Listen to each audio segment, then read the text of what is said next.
On the news, Court of Appeal affirms Obasani as Kaduna State Governor.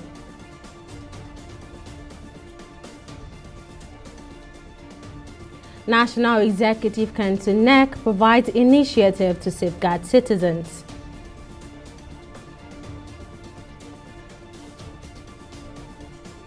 And group advocates for mitigation and the effect of climate change in Africa.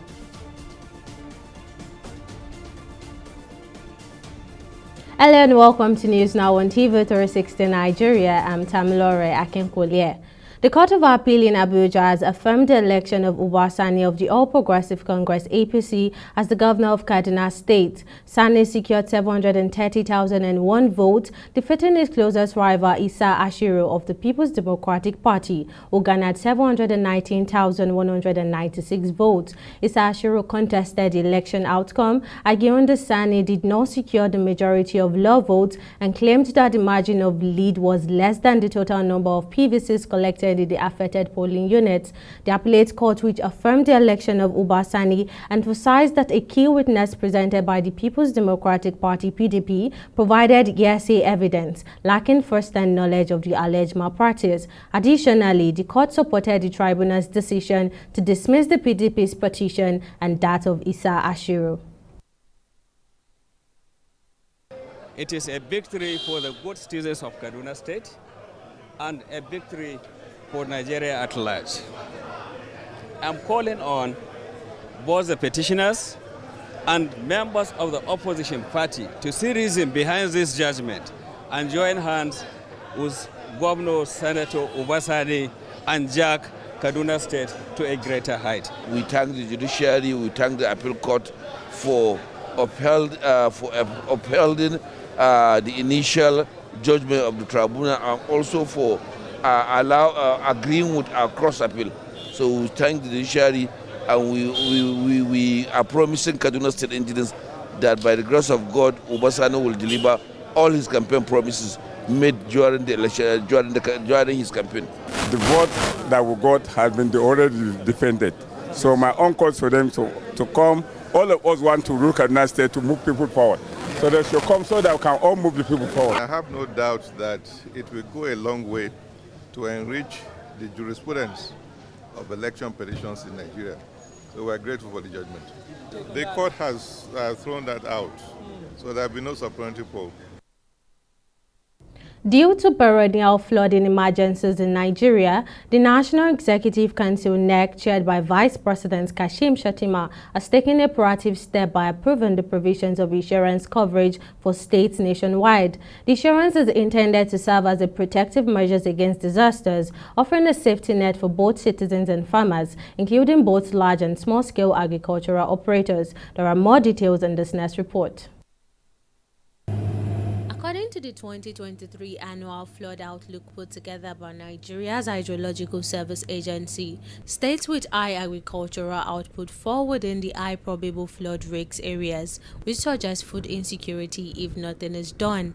In order to stem the tide of disasters occasioned by excessive rain and flood, the National Executive Council has collaborated with a leading insurance company in Africa to provide insurance coverage designed to safeguard against the consequences of natural disasters. There was a the Africa also made a presentation on crop insurance, which can help our teeming farmers, pastoralists, and those small-scale holders to obtain insurance so that it will protect against disasters, catastrophes, or challenges that can be faced from time to time in agricultural production. In addition to instituting insurance coverages for states, the committee further took a crucial step by establishing management councils dedicated to ensuring effective responses to flood disasters throughout the country.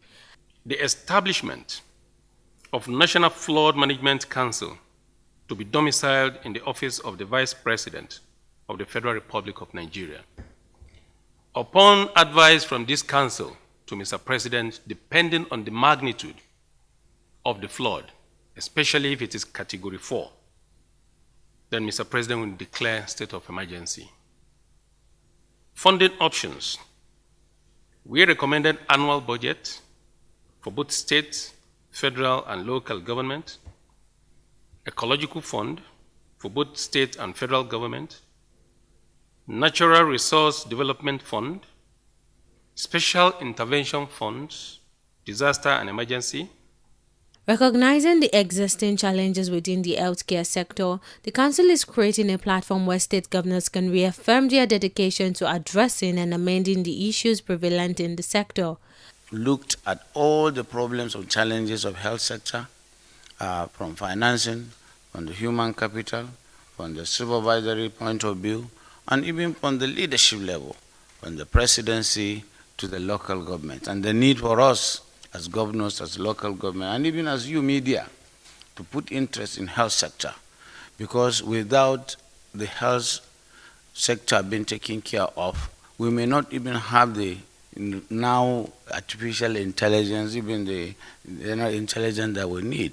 Stunting is looking at us in the eye, and definitely we are drifting as a nation. So there was even a resolution of council that the WHO is coming in December 15th. While efforts are being made as a safety net for citizens, the federal government also announced the 50% subsidy on agricultural input for farmers as part of the upcoming dry season farming initiative to support the agricultural sector. Tamilore Akinkunle, TV36 Lagos.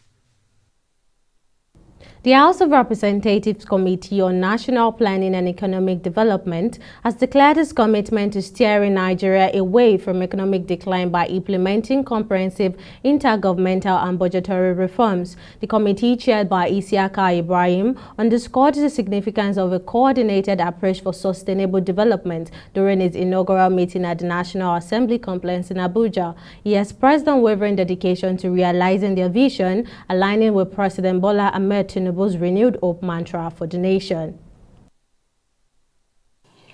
To enable us to succeed in this assignment, we need to strive and stride, tame the elements, subdue circumstances, be flexible and adaptable to the 10th Assembly legislative agenda, recognized and respected on the discharge of our duties. I humbly, therefore, request for your support and guidance, which will be critical in bringing about the positive renewed hope mantras. The two committees to sit down, engage with the executive arm of government so that we can be able to think through the basic issues that are central to the workings of this economy and the challenges that we are facing and the way forward. And I think we don't have any option but to work together. To work together both as patriotic Nigerians and as members of the two chambers on whose shoulder, at least for the next 4 years, God has placed the fortunes of this country. A bill proposing the establishment of the Bitumen Development Commission of Nigeria has successfully passed the second reading on Thursday on the floor of the Senate in Abuja. Senator Jimoh Ibrahim, the bill sponsor, highlighted its objective to provide legal backing for the creation of a commission dedicated to promoting research, development, and utilization of locally sourced bitumen in Nigeria. This next report has more details. Nigeria's bitumen, also known as oil sands, has not yet been exploited, but it is a potential source of future revenue for Nigeria. During his lead debate, Senator Ibrahim, representing Ondo South, emphasized the immense benefits of investing in bitumen, citing it as a $147 billion industry. He pointed out that, despite its potential, Nigeria can only fully reap the advantages by establishing a commission aiming for the country to join the ranks of the 5 nations globally actively exploring bitumen. nothing can develop without law. And that is why this chamber is set up. This is why we are here by constitutional commandment to ensure that we do the needful, to ensure that we participate, Mr. Senate President, for 110 billion bitumen market in the world. How can we as a nation be having second largest depositor of bitumen in the world without participating in the market of $110 billion? Dissecting voices, however, emerged as some lawmakers took turns to express their reservations against the proposed establishment of the Bitumen Development Commission of Nigeria. I hold the view with respect, sir, but it is not the absence of law that stopped Nigeria from exploiting bitumen and other solid mineral resources. It has to do with the will of the executive and the commitment of government to exploit all resources, whether liquid or solid. My worry is that at the time when we have very little resources, we are borrowing so much to meet overhead, to pay salaries, this cannot be seen to be enacting laws that will lead to creation of more commissions, which will create more jobs for the elite, but will have no impact on the issue of bitumen, exploration of bitumen. I feel we must cautiously find a way to shrink the size of overhead of the federal government. Bitumen is nothing but heavy oil. Therefore, I do not think that it is outside the remit of the Petroleum Act for us to create another institution just because of bitumen. It's nothing but heavy oil. It's part of petroleum, which means that all we need to do is to recognize it within our laws and then exploit it in the manner that exploitation is done of all our petroleum resources. In the course of the debate on the bill, several lawmakers underscored the crucial necessity for the diversifying the nation's economy, emphasizing that Nigeria possesses significant bitumen reserve, making it imperative to enact robust legislation that can effectively leverage the potential of the sector for the nation's benefit. Bitumen is critical not only to the road network, but to the economic growth of Nigeria. I believe that the bitumen industry is very critical to our economic development, and as such, creating that commission is a way of paying adequate attention to the need to develop the bitumen industry. After the bill scaled through second reading, President of the Senate, Godswill Akpabio, referred the bill to the Senate Committee on Solid Minerals to revert in 2 weeks to the plenary for further legislative input. Having read this bill for the second time, it is now referred to the Committee on Solid Minerals to report back to the Senate in 2 weeks. If the bill successfully navigates through both the Senate and the House of Representatives, securing presidential assent, it will mark the country's first comprehensive law dedicated to the exploration, development, and potentially the exportation of bitumen. As the federal government plans to achieve zero net emission in Nigeria, the Earth Advocacy and Empowerment Foundation, in conjunction with National Youth Council of Nigeria, Lagos East, hosted its 11th series of Environment Symposium with theme Understanding and Protecting the Environment series. The dialogue's goal is to critically assess the problems and obstacles associated with using renewable energy sources in development planning and environmental sustainability. Our correspondent Ogechukwu Ukekwe has more details. The rate of temperature increase in Africa has accelerated in recent decades, with weather and climate-related hazards becoming more severe, according to the State of Climate in Africa 2022 reports.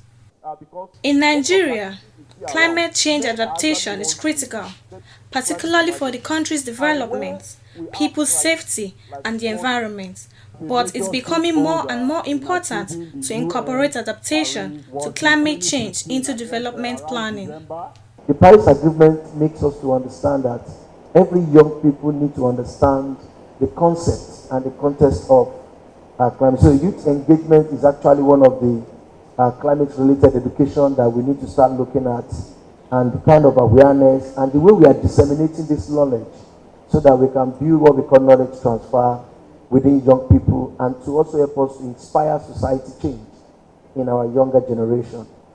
On his part, Executive Director Earth Advocacy and Empowerment Foundation, Yusuf Kelani, said that young people must get involved in the actions in the renewable energy process to meet agreement goals of the upcoming Conference of the Parties, COP28. According to the UNFCCC, they are going to focus on the major role of the young people in terms of education, in terms of advocacy, in terms of intervention, especially in the area of renewable energy, and agriculture, food security. A lot of the people that needs to participate more in these things are the young people. You can't overemphasize the role of the youths in driving any initiative, particularly when it comes to developmental initiatives. There's a lot of awareness being raised for young people to get involved within the environmental space, and then also to assist in driving the process. Recycling consultants say the COP28 will help align various efforts on climate actions, including measures that need to be put in place to bridge the gaps in progress. Nigeria should be looking at the green energy, then they should be looking at collaboration, then they should also be looking at what I call nature-based solution. For instance, if you look at Lagos State, for instance, we generate about 13,000 tons of waste every day, and we're able to take advantage of this. We should be able to convert this waste to gas, and from this gas, we should be able to power almost all the houses in Lagos State. I'll be able to understand how I can change the environment with some materials, like how you can improve the environment, and how Nigeria can improve in this environment. The climate advocacy says the platform serves as a discovery to fresh information and also inspire youths to pursue renewable energy resources. The climate advocacy says the platform serves as a discovery to fresh information and also inspire youths to pursue renewable energy sources. They further warned of dire implications if nothing is done to halt the trend of global warming. Oge Chukwu Ukekwe, TV36 Lagos.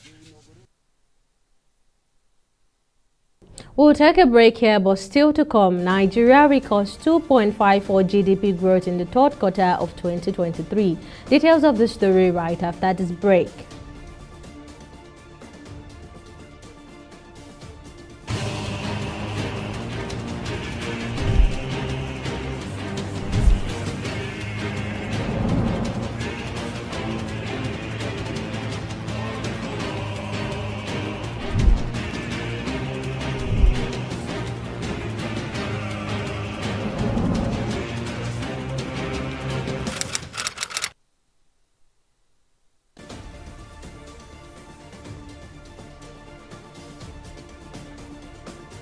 Welcome back. Here's a recap of our top stories. The Court of Appeal in Abuja has affirmed the election of Uba Sani of the All Progressive Congress APC as the governor of Kaduna State. Issa Ashiru, candidate of the People's Democratic Party, contested the election outcome, arguing the Sani did not secure the majority of lawful votes and claimed that the margin of lead was less than the total numbers of PVCs collected in the affected polling units. The appellate court, which affirmed the election of Uba Sani, emphasized that a key witness presented by the People's Democratic Party (PDP) provided hearsay evidence lacking first-hand knowledge of the alleged malpractices.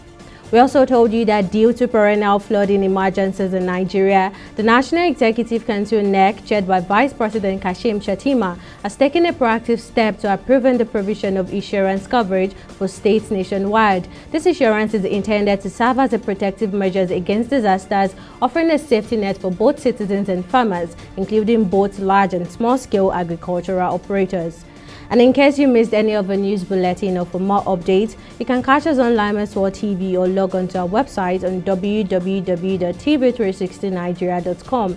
You can also follow us on our social media platforms on Twitter, Instagram and YouTube at TV360 Nigeria, or download our mobile app on Google Play Store and Huawei App Gallery. On Facebook, we are TV360 Online.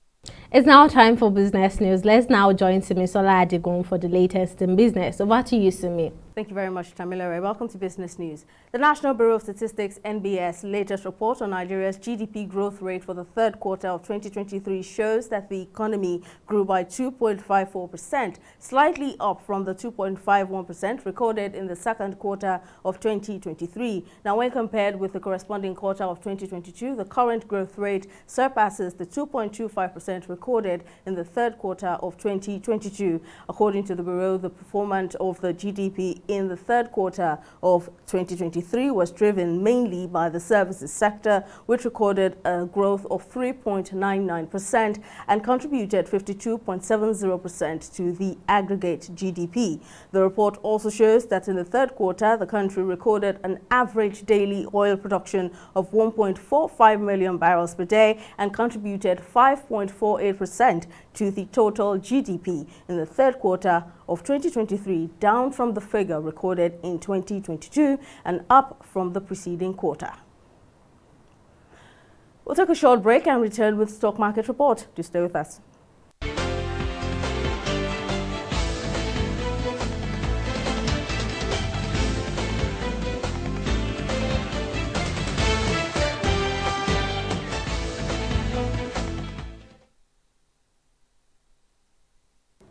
The local bourse moved north on the last trading day of the week, maintaining its positive stance by 0.25% and supported by the all-share index of 71,000 basis points. Secure Electronic Tech leads the pack of gainers, followed closely by Meteor Industries, both equities ahead with a combined gain of 88 copper. Now, in aggregate, 119 listed equities participated in trading and exchanged 582 million volume of shares, valued at over 4 billion naira in 6,874 deals.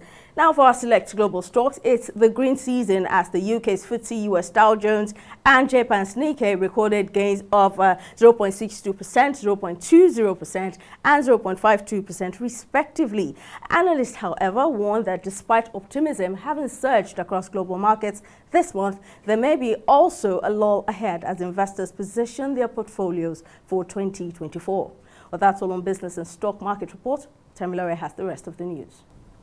Thank you, Simisola. And on the global scene, Dublin witnessed violent clashes between police and far-right protesters in the aftermath of a knife fight that left 3 children and 2 adults injured. The knife fight, which occurred in Farnell Square, resulted in the detention of a man in his 50s. According to Irish police, the motive behind the attack is now considered terrorism, while 34 individuals have been arrested in the wake of the riots. Garda Commissioner Drew Harris emphasized the need to deploy a large police presence to maintain order and encourage normalcy in the city as rioters looted shops, set fire and damaged police vehicles.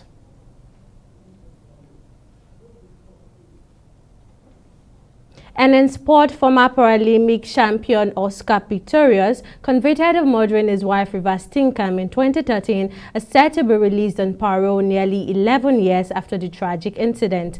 Pistorius shot Steenkamp multiple times, claiming he mistook her for a burglar. Serving a 13-year prison sentence since 2016, the parole board has scheduled his release for January 5, 2024. Upon release, Pistorius will be subject to monitoring by authorities until the official expiration of his sentence. Additionally, he is mandated to attend therapy sessions as part of the rehabilitation process. And that wraps up our bulletin and news now. Many thanks for watching. I'm Tamilore Akinkolie. Bye for now.